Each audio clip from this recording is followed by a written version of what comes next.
بسم اللہ الرحمن الرحیم نحمده ونصلی علی رسولہ الکریم اما بعد۔ آج ایک بار پھر پوری قوم سے مخاطب ہو رہا ہوں۔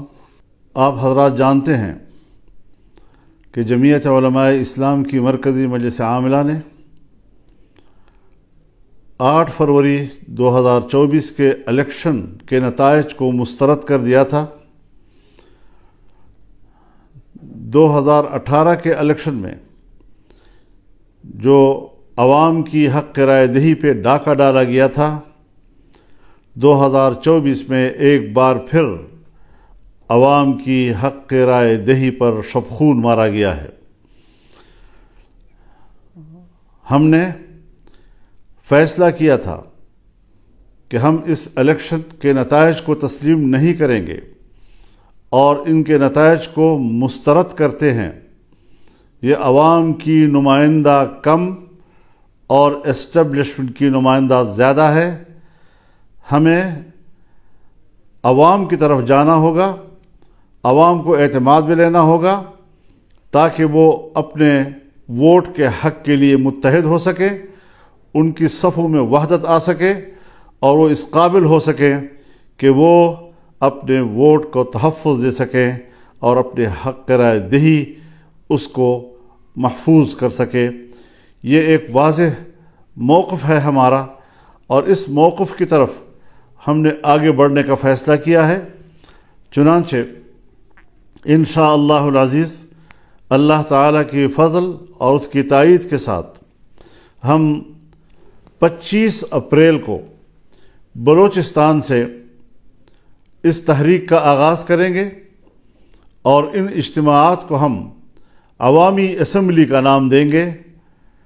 25 اپریل کو بلوچستان میں پشین کے مقام پر بہت بڑا جلسہ کیا جائے گا جس میں بلوچستان کے عوام شریک ہوں گے۔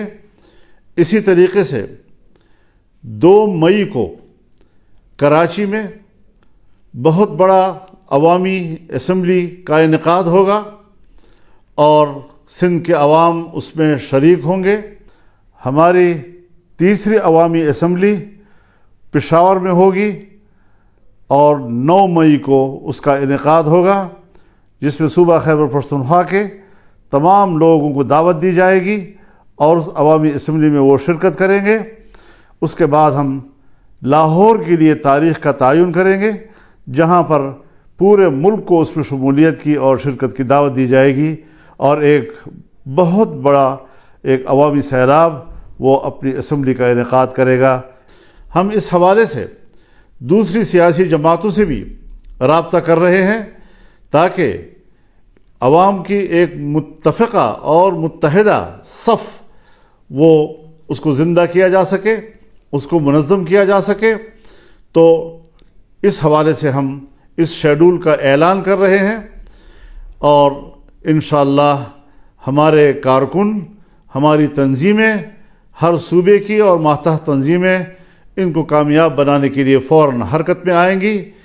کیا مسئلہ ہے آخر کہ جہاں الیکشن کمیشن بے بس رہا ہے اور اس کو ایک نتیجہ بھی مرتب کرنے کی اجازت نہیں ہے اور اداروں کی طرف سے جو نتائج بھیجے جاتے ہیں، آج الیکشن کمیشن میں کوئی دم خم ہی نہیں رہ گیا ہے۔ ہماری سول بیوروکریسی اس میں تو جو مداخلت ہو رہی ہے اور جو ان کے آئینی اور قانونی اختیارات ہیں اس میں بھی خفیہ ادارے اور ایجنسیاں مداخلت کر رہی ہیں جس میں احتجاج کرنے کا کوئی دم خم ہی نہیں رہا ہے۔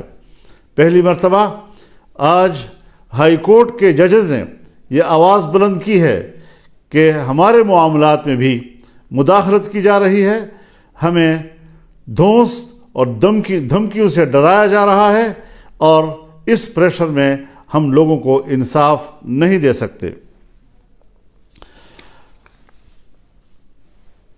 اس حوالے سے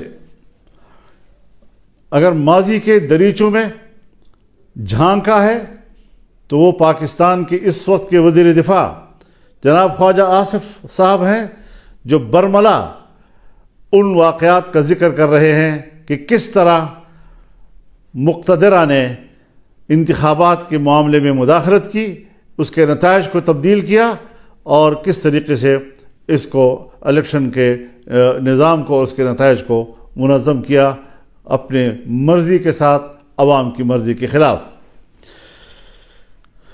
ظاہر ہے اس سارے صورتحال سے جمعیت علماء اسلام کے موقف کو تائید بھی مل رہی ہے اور تقویت بھی مل رہی ہے۔ ہمارا موقف صحیح ہے، ہم نے صحیح آواز بلند کی ہے، اور انشاءاللہ اس کو ہم آگے بڑھائیں گے۔ میں ایک دوسرا اعلان بھی اپنی مرکزی مجلس عاملہ کے اراکین کے مشاورت کے ساتھ، اکثر دوستوں نے ہمیں یہی مشورہ دیا ہے کہ جو ضمنی الیکشن کا شیڈول آیا ہے، اس ضمنی الیکشن کا بائیکاٹ کیا جائے گا۔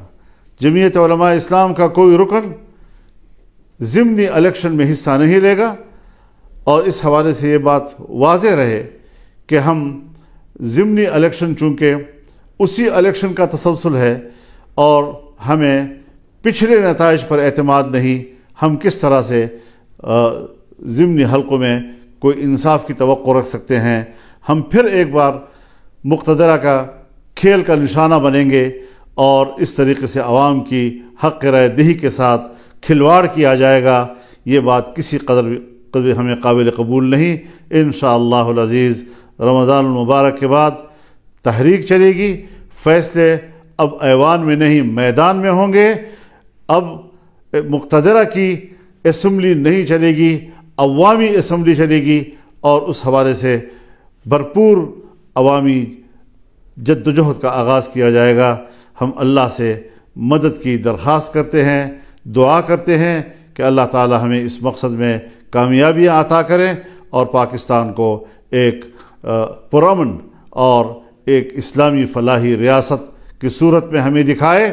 میں اس بات کی وضاحت کر دینا چاہتا ہوں کہ ہماری جدوجہد وہ پرامن ہوگی، آئین اور قانون کے دائرے میں ہوگی، اور کسی قسم کا تشدد کا عنصر ہماری تحریک میں نہیں ہوگا۔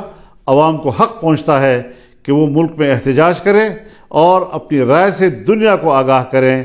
آج عالمی دنیا بھی ہمارے الیکشن پر سوالات اٹھا رہی ہے، ہمارے انتخابات پر وہ اعتماد کا اظہار نہیں کر رہے، کوئی ہچکچا رہے ہیں، کوئی کسی قدر اظہار رائے کر رہے ہیں کہ پاکستان کے اس الیکشن کے نتائج پر اعتماد نہیں کیا جا سکتا۔ اس حوالے سے ہمارا موقف بالکل حقیقت پر مبنی، خود اعتمادی سے بھرپور، اور انشاءاللہ کامیابی کی منزل سے ہمکنار ہونے کے لیے آگے بڑھے گا۔ اللہ تعالی ہمارا حامی و ناصر ہو۔ وآخر دعوانا ان الحمد للہ رب العالمین۔